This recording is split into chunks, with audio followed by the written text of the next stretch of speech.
Welcome in, everybody, to this deep dive. We're going to be taking a look at SEO and content strategy for B2B companies, and specifically in the Malaysian market. Sounds fascinating. Yeah, and we have all these insights from David Ho. He's a data-driven marketing expert, Mm. and he's analyzed all these different companies, and he has, really eye-opening advice based on what he's seen. And one of the things that he found is that a lot of companies are struggling with Yeah. weak SEO visibility, even companies with great products. Yeah, it's interesting because he found businesses making similar SEO blunders Really? across different sectors. So, like, Oh, interesting. for example, he highlighted Buddy Cloud, which is a pet healthcare solutions provider. Hmm. And surprisingly, they have zero SEO presence in Malaysia. Zero. Zero. Wow, that seems like a huge missed opportunity, especially with how much the pet market is growing there. Absolutely. David's analysis showed that Buddy Cloud's website is practically invisible to Malaysian Oh, users, wow. which means they're missing out on all these potential customers who are searching online for pet health solutions. So what's the root of the problem? I mean, is it just that they don't know about SEO? It's a little more nuanced than that. Okay. What David found is that Buddy Cloud's website doesn't even have a Bahasa Malaysia section. Oh, wow. Even though Malay pet owners make up a significant portion of the market, So they're missing out on? they have Japanese, English, and Chinese, Oh, wow. but not Bahasa Malaysia. And his research shows that pet ownership is actually more common in the Malay community than even the Chinese market in Malaysia. So they're really missing a big chunk of their potential audience. Yeah. What does David suggest they do to improve their SEO visibility? Well, he recommends a multi-pronged approach. Okay. So first of all, they need to create a Bahasa Malaysia version of their website and optimize it with relevant keywords Okay. like pet health monitoring, early detection for pet diseases, and best pet health products in Malaysia. So it's not just translating the content, it's understanding how Malay speakers search for those solutions. Exactly. And he suggests focusing on content that really resonates with Malay pet owners. Okay. So, for example, given the cultural context, content focused on cats might be more successful than content focused on dogs. Oh, that's interesting. So it's about being culturally sensitive and tailoring your content to those nuances of the target market. Precisely.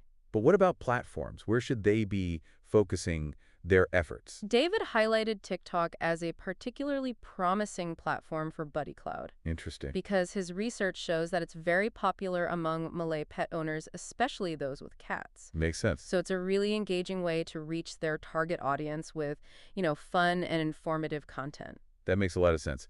Now let's shift gears a bit. David also analyzed Green Carbon, a Malaysian carbon credit solutions provider. What did his findings reveal about their SEO strategy? Well, Green Carbon presents a very different challenge. Despite being a Malaysian business, David discovered that most of their website traffic comes from India. That seems counterintuitive. Shouldn't a Malaysian company be attracting mostly Malaysian visitors? You would think so, right? But this highlights the importance of localized SEO strategies Okay. because Green Carbon relies heavily on local partnerships and regulations.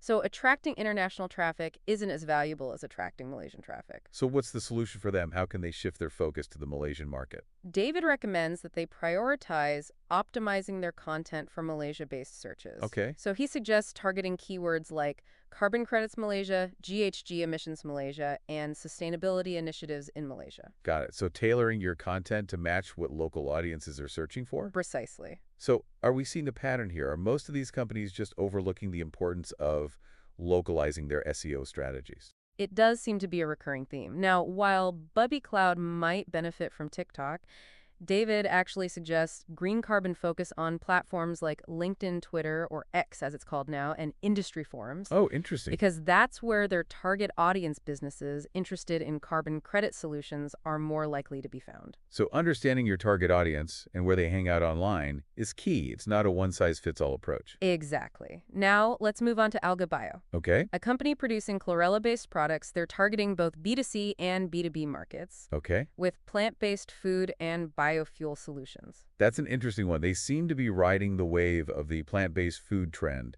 which is gaining a lot of traction in Malaysia, especially among Gen Z consumers. You're absolutely right. David sees a big opportunity for AlgaBio to capitalize on this growing market with their sustainable chlorella-based protein. Okay. However, he emphasizes that their content strategy needs to cater to both their B2C and B2B audiences. So how do they juggle those two different audiences? What does David recommend? Well, he suggests creating content that speaks to both groups. Okay. So for the B2C market, focusing on keywords like plant-based protein Malaysia and best functional snacks in Malaysia would help them reach those health-conscious consumers. Makes sense. And what about the B2B side of things? For their biofuel solutions, he recommends keywords like chlorella protein benefits and biofuel alternatives in Malaysia, who are more likely to attract businesses looking for sustainable solutions. So it's about strategically using keywords to target different segments of their audience. Precisely. Now, let's move on to Kentasu, a medical technology company facing a different kind of challenge. Okay. They have a minimal online presence with a single-page website and no SEO visibility. Starting from scratch, huh? What does David recommend for a company in that position? David emphasizes that Kentasu needs to build a strong digital marketing foundation from the ground up. Okay. This includes developing a multi-page website that's optimized for SEO and a content strategy focused on educating potential clients about their medical technology solutions. So they need to establish a presence and then optimize it. Exactly. He suggests targeting specific keywords like medical technology in Malaysia, hospital equipment suppliers, and healthcare innovations in Southeast Asia. Okay, so we've seen a range of SEO challenges and solutions here. It seems like creating content that resonates with the right audience and utilizing the right platforms is a recurring theme. But what about the actual process of content creation? I mean, that can feel overwhelming, especially for businesses with limited resources. You're right, content marketing can be resource intensive. That's why David has some valuable insights on how to leverage AI and automation tools to streamline content creation. That's really interesting. We'll definitely have to delve into that in the next part of our deep dive. We will. But for now, let's shift our focus to David's AI insights on keyword strategy and live search trends. He's not just looking at static lists, he's analyzing real-time search behavior, which is fascinating. It is. Ready to uncover those gems. Absolutely. Welcome back. Let's dive into this dynamic world of keywords and live search trends. Okay, you mentioned that David's using AI to analyze what people are actually typing into search engines. Right. In real time, it's like having your finger on the pulse of the market. Exactly. And what's fascinating is how much this differs from just using like static keyword lists. Yeah. Because, people's search habits change constantly. They're influenced by new trends, evolving language, even current events. That makes sense. Yeah. So So how does this real-time data play into a solid SEO strategy? Well, think of it this way. You wouldn't stock your store with last year's fashion trends, right? Right. It's the same with keywords. You need to adapt to what people are searching for right now, and David's AI tools are pulling in this live data, so it's a much more accurate picture of what the current demand is. That makes a lot of sense. So how can companies actually tap into this live search data? Are there tools they can use? Absolutely. David mentions several, even some free ones. Okay. So Google Trends, for example, lets you see how often specific keywords are being searched and even breaks it down by location. So you could see if searches for plant-based protein are spiking in Kuala Lumpur compared to Penang. Exactly. You can get really granular with it. That's incredibly useful for targeting specific regions. Absolutely. And then there are more powerful paid tools like SEMurf and Arfes, Okay. which provide in-depth analysis, including search volume competitor strategies, Wow. and even suggest related keywords that you might not have thought of. It sounds like having an SEO crystal ball. Right. But it's not just about finding the right keywords, is it? It's about understanding how people are using them, right? You're spot on. David found that people are getting more conversational in their searches. Oh, interesting. So instead of just typing in, pet health, they're asking full questions like how to check my cat's temperature at home. So it's like they're talking to a friend, not a search engine. Exactly. And this means that we need to shift how we create content. We need to provide answers, not just sprinkle keywords. Right. So imagine Buddy Cloud creating a blog post or a video that directly answers that cat temperature question. Okay. That's much more engaging than just a page listing their pet health products. Exactly. Right. So it's about anticipating those questions, providing valuable content, and then naturally incorporating the relevant keywords. So understanding the user's intent behind the search is crucial. Exactly. Are they looking for information? Are they ready to buy? Are they trying to find a specific website? Right. And David's AI tools can actually help decipher this intent, which allows companies to tailor their content to what the user actually wants. That makes sense. It all ties back to understanding your audience, their language, and what they're truly seeking. Yeah. What are some practical applications of these AI insights, especially for the Malaysian market? Well, David's work with Buddy Cloud is a perfect example. Okay. Remember, they don't have that Bahasa Malaysia website section. Right. Well, he used AI to analyze how Malay speakers search for pet healthcare solutions and uncovered unique keywords and phrases that you wouldn't find in direct translations. So it's like a whole new level of keyword research. Exactly. And his AI also uncovered common concerns among Malay pet owners. Oh. which helps Buddy Cloud craft content that directly addresses those needs. I'm starting to see the power of this AI-driven approach. Yeah, It's like having a local expert whispering in your ear, telling you exactly what your audience wants. that's a great way to put it. And it goes beyond just language. Really? David's AI also analyzes cultural nuances, popular platforms, even sentiment around certain topics. That's impressive. It's like having a marketing oracle. But with all this focus on AI, is there a risk of losing that human touch in content creation? That's a valid concern, but David emphasizes that AI is a tool to enhance human creativity, not replace it. Okay. So he suggests using AI to analyze data, identify trends, suggest topics, but the actual content creation still requires human intuition and storytelling skills. So it's about finding the right balance. Like a chef using a food processor to prep ingredients, but still relying on their culinary skills to create a delicious dish. Exactly. It's about using the best of both worlds. In the next part, we'll explore how David recommends businesses use AI for content creation and distribution Okay. without losing that essential human connection. I can't wait to hear more. This is all incredibly valuable. Welcome back. It's amazing how much we've already unpacked for those SEO pitfalls to the whole AI angle and keyword strategy. But now I'm really curious to dig into David's toolkit.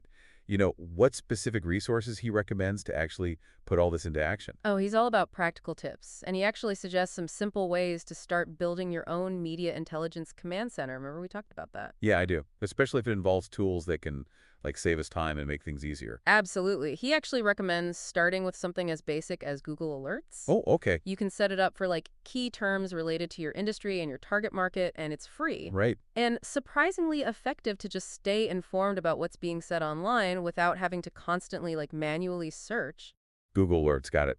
That seems manageable, even for someone who's new to this whole thing. But what if you're ready to go deeper, get more sophisticated insights? Well, David has you covered there too. For a more robust approach to media monitoring, he recommends platforms like Meltwater or Brandwatch. Okay. These tools provide real-time data on news mentions, social media conversations, even competitor activity. Does sound powerful. Okay, but what about managing social media itself? I mean, there are so many platforms these days. It can feel overwhelming. Right. David suggests using those social media management tools like Hootsuite or Buffer. Right. Those platforms allow you to schedule posts in advance across multiple social media accounts. Okay. And you can track your engagement metrics all in one place. So you can be strategic with your social media presence without having to be online 24/7. That's a huge relief. Okay, now what about the SEO tools themselves? What does David recommend for keyword research and content optimization? He's a big fan of SEMarsh and Ahrefs for keyword research and competitive analysis. Mm-hmm.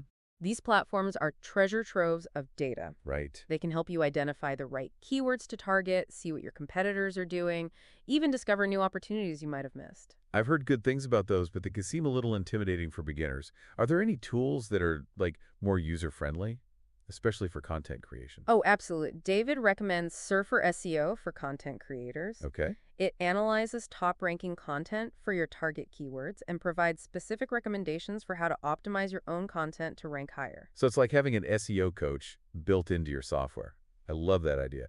But even with all the right tools, I imagine success in this field requires a certain mindset, right? Absolutely. David emphasizes the importance of patience, persistence, and being data-driven. SEO is a long game. Yeah. It takes time and consistent effort to see results.